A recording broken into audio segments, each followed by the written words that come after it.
And then there's this. Brock Turner, the former Stanford swimmer convicted of sexual assault, was released from jail Friday morning after serving 3 months of a 6-month sentence. Turner had been convicted of sexually assaulting an unconscious woman behind a dumpster after both attended a fraternity party in January of 2015. The 6-month sentence drew a national outcry after a statement from the victim swept across social media, and critics felt the sentence was too lenient. Stephen A., what's your reaction? I'm disgusted. This young man should still be in jail. He should have gotten 6 years. According to the reports, he was convicted on 3 sexual assault felonies. And for that, he gets 3 months, and that's it. It's a disgrace. And the judge was on the record talking about he doesn't think he'd be a danger to society or what have you. It's an absolute disgrace. And now we're hearing a couple of things. The California Assembly voted 66-0 Monday to make a prison sentence mandatory for the same crime Brock Turner committed.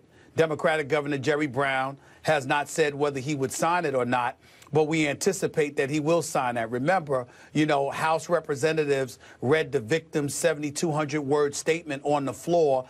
Anchor for CNN read the entire statement over the air.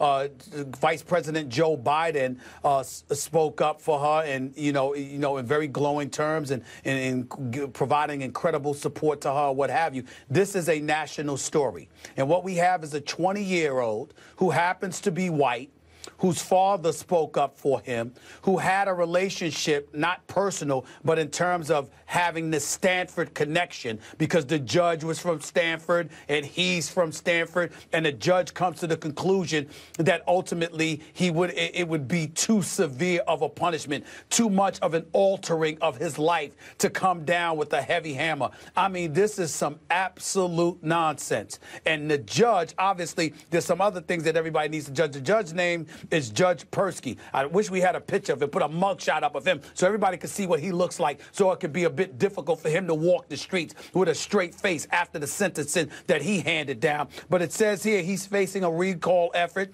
with organizers saying they will begin collecting signatures in April to try to qualify the issue for the November 2017 ballot.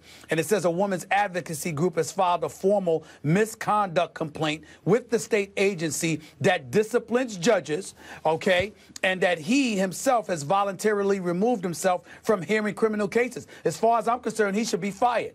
Somehow, some way, they should get rid of him. He shouldn't be allowed to sit behind a bench with a ruling like this. It's incredibly, I mean, all of the stuff that we've heard about these women's rights groups, these advocacy groups coming to the defense of battered women and beyond, they are to be applauded for their efforts. But they need to lock in on this judge, and they need to find a way, for civil court or otherwise, to address Brock Turner. This boy should be back in jail. And I'm going to say this.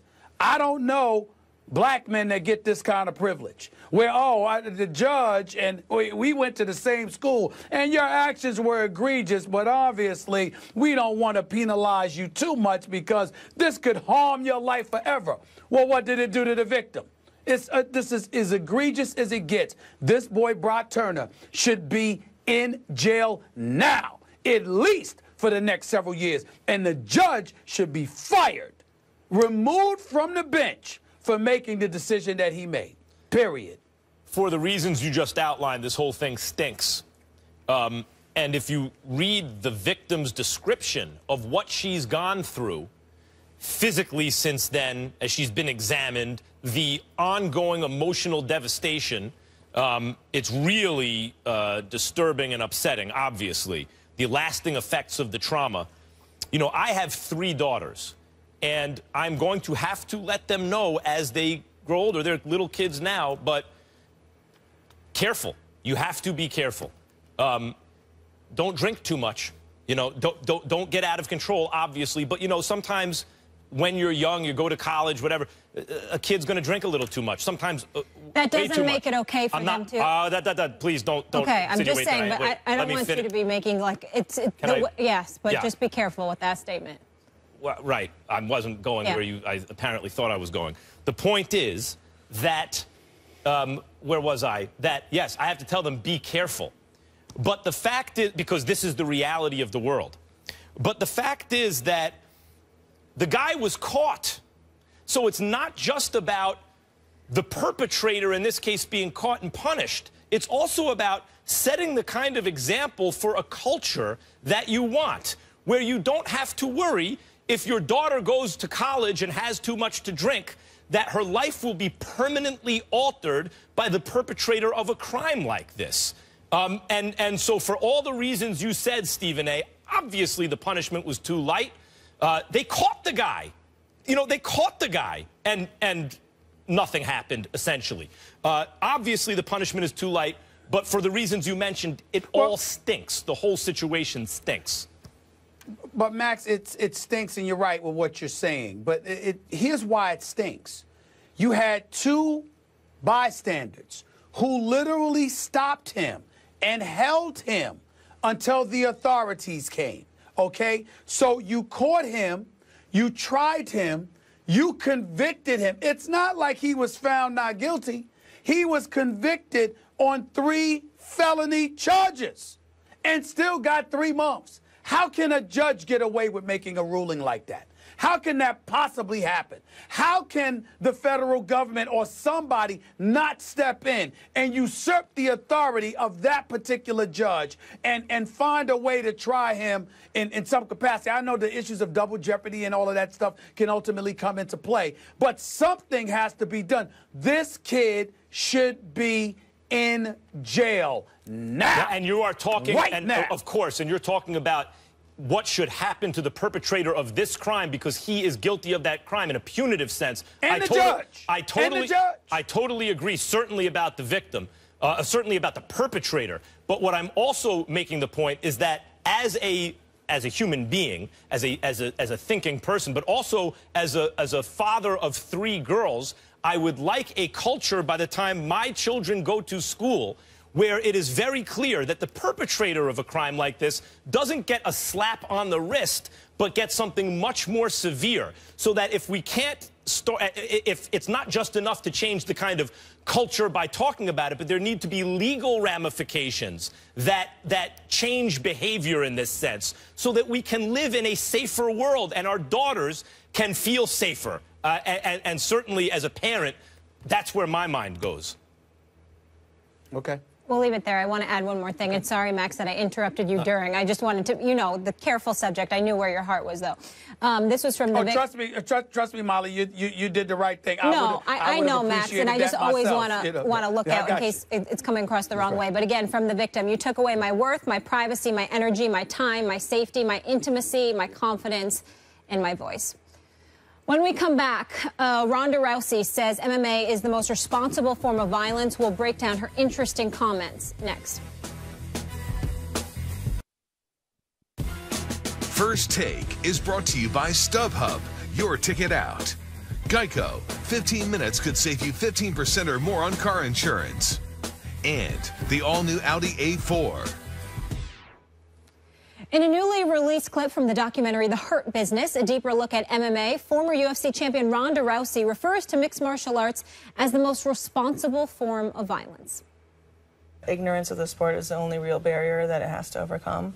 And I think that a lot of people that are ignorant of it think that it promotes violence when it really is the most responsible outlet for it. It's a human instinct to fight. And if you try to suppress it entirely and put everyone in a bubble wrap society, that's when people end up going nuts and shooting movie theaters. You know, if any of those people that had all of that aggression built up in them had some sort of outlet, I think that we would have a lot more societal health because of it.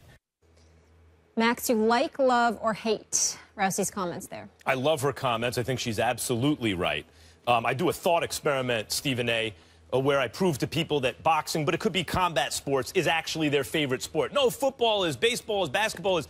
If you come to a street corner and there are 2 guys playing pickup, a little flag football game going on another corner, someone putting a golf ball in the 3rd corner, and a fight on the 4th corner, where's the crowd? Crowd's around the fight. It's intrinsically more interesting. Why is it more interesting? Because fighting is the literal imposition of will. Everything else is just the figurative imposition of will.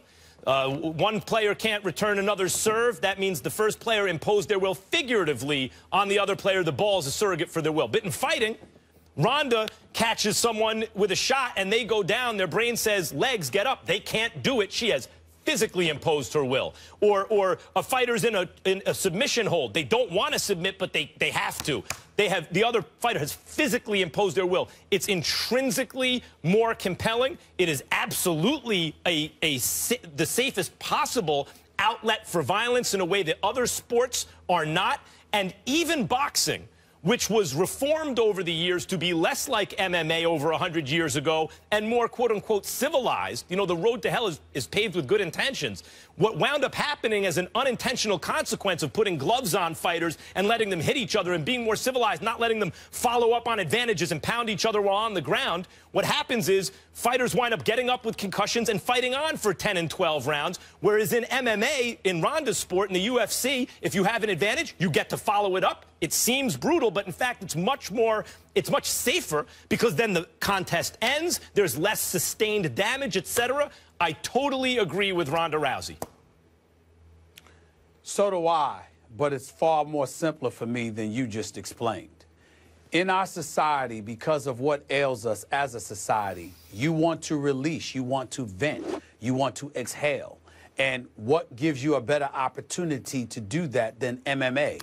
You can punch, you can kick, you can wrestle, you can scratch, you can claw, you can elbow, you can do all of these different things, and you can vent and unleash. And because you have the license to do that, and in the UFC and other MMA sports actually get paid for it, you're less inclined to do it outside of that octagon. It's really that simple to me. Yeah, Rousey, I find when she opens her mouth, usually has interesting things to say. And, she's really smart. And she is, and she's pretty, in a straightforward way, right about this.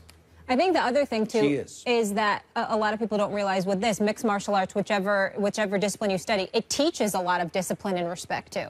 Of course. I mean, your kids are also studying a form of martial arts, well, right? they're going to start, but yes, because I think it's important for young women, given the realities of the world we live in, what we just discussed in the last segment, can handle themselves. At least I like my daughters. Totally agree. Yeah. No, absolutely. 100%. Same with mine. Absolutely. So, gentlemen, Labor Day weekend. Yes. What are we? Anything we're fired up about? Hey, listen, I'm gonna watch Alabama beat USC tomorrow night. Yeah. I'm definitely gonna do that. You know, I'm gonna spend time with the family at the barbecue. You know, I'm gonna chill out. There's no question about that. But I expect Alabama to handle their business, and I'm gonna get set for this NFL season. Coming up next week is a big week. Gonna be talking a lot about the NFL because a lot of games, the start of the season is coming up. Yep. We all can't wait. Let's face reality. Summer's the hardest time in the world because even though we respect baseball, we don't love baseball the way, as a society, we used to. We love our football, and here it comes. Yeah, here it comes. And by the way, here it comes like tomorrow. FSU got a tough Week 1 matchup. They got to win after I just said yes, if they get to October 29. This man. I'm taking the field. Roll Tide.